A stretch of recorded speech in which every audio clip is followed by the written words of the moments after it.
영상 잘 보셨나요? 4세기 말에서 5세기 초까지 광개토 대왕이 백제를 강하게 압박하자 백제는 가야할 그리고 외와 연합하는 외교 전략을 마련합니다.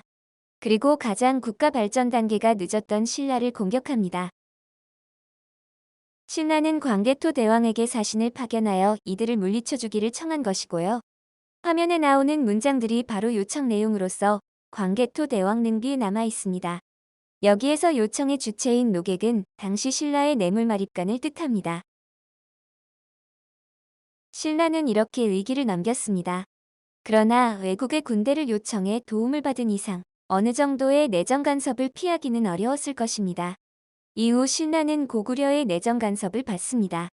고구려는 신라의 왕위 계승에 간섭하기도 하는 등 회영향력을 발휘합니다. 이 시기 신라와 고구려의 밀접한 관계를 보여주는 것이 바로 영상에 나왔던 호우명 그릇입니다. 학습지 4페이지에 호우명 그릇이 나와 있는 부분을 필기해 볼까요?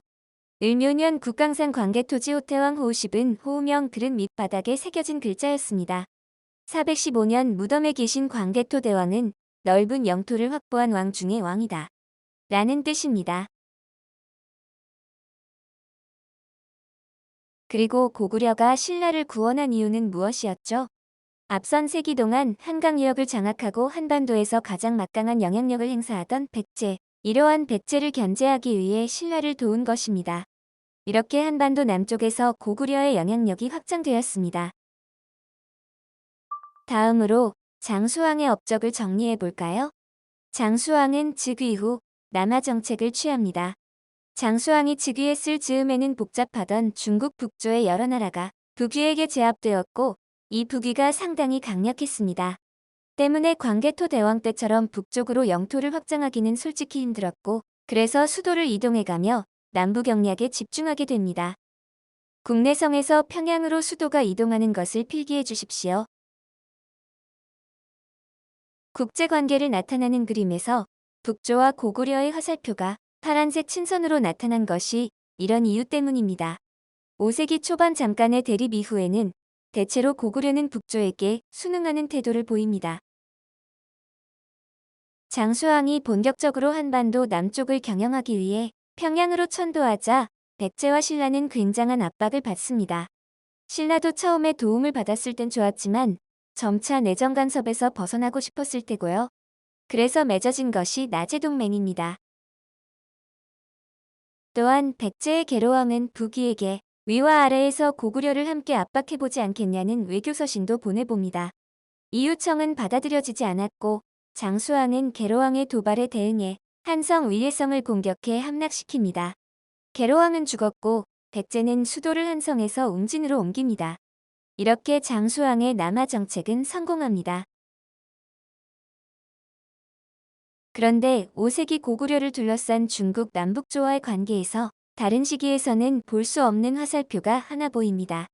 바로 남조에서 고구려로 향하는 파란색 화살표입니다. 고구려는 북조와 남조 모두와 각각 교류하고 있습니다. 이것은 굉장히 독특한 현상인데요. 5세기 장수왕의 남북조 외교라 이름 붙일 수 있습니다.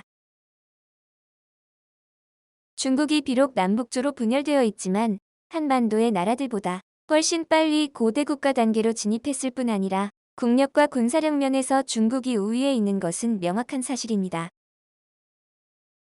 파란색 화살표로 표시되는 교류 관계의 실상은 고구려와 백제가 중국의 북조와 남조에게 조공을 바치며 신하를 자처하는 상하 관계입니다. 물론 명목상이고 실제로 중국이 내정 간섭을 하진 않지만 중국 황제의 신하인 것은 확실합니다. 그런데 5세기 장수왕대의 고구려의 경우 2명의 황제를 섬기고 있는 것입니다. 북조의 북이, 남조의 남제라는 서로 사이가 나쁜 두 황제 모두를 말입니다. 원래는 있을 수 없는 일이며 화면에 보이듯이 북이와 남제는 고구려가 각각 자신의 신하라고 주장했습니다. 그리고 상대 왕조와 외교 관계를 맺고 있다는 것을 알고 있으면서도 전혀 통제하지 못했지요.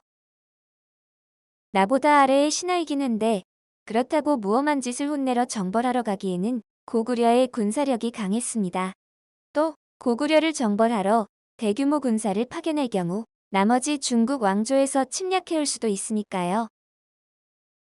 이처럼 장수왕은 고구려의 국력을 바탕으로 남북조의 분열 상황을 이용해 양쪽 모두에게 선진 문물을 얻어내는 영리한 외교를 하였습니다. 탄력적인 외교, 이중적인 외교 정책 등으로 정리할 수 있겠습니다. 그러나 이러한 상황이 오래가지는 못하고 장수왕 사후에는 다시 북조랑만 교류하는 예전의 모습으로 되돌아갑니다. 비록 한때이긴 하지만 이렇게 독자적인 외교 관계를 가진 나라를 현재 중국은 중국의 지방정권이니 혹은 중국의 한 왕조에 복속된 국가라고 주장하고 있죠. 조공을 바치고 신하로서 책봉을 받는다고 해서 양국의 관계를 실질적인 상하관계로 이해해서는 안 됩니다. 불필요한 전쟁을 막고 선진 문물을 수용하기 위한 하나의 외교 전략이라고 파악해야 할 것입니다. 5세기 고구려의 전성기를 자세히 설명해 보았습니다. 시청하느라 고생 많았습니다.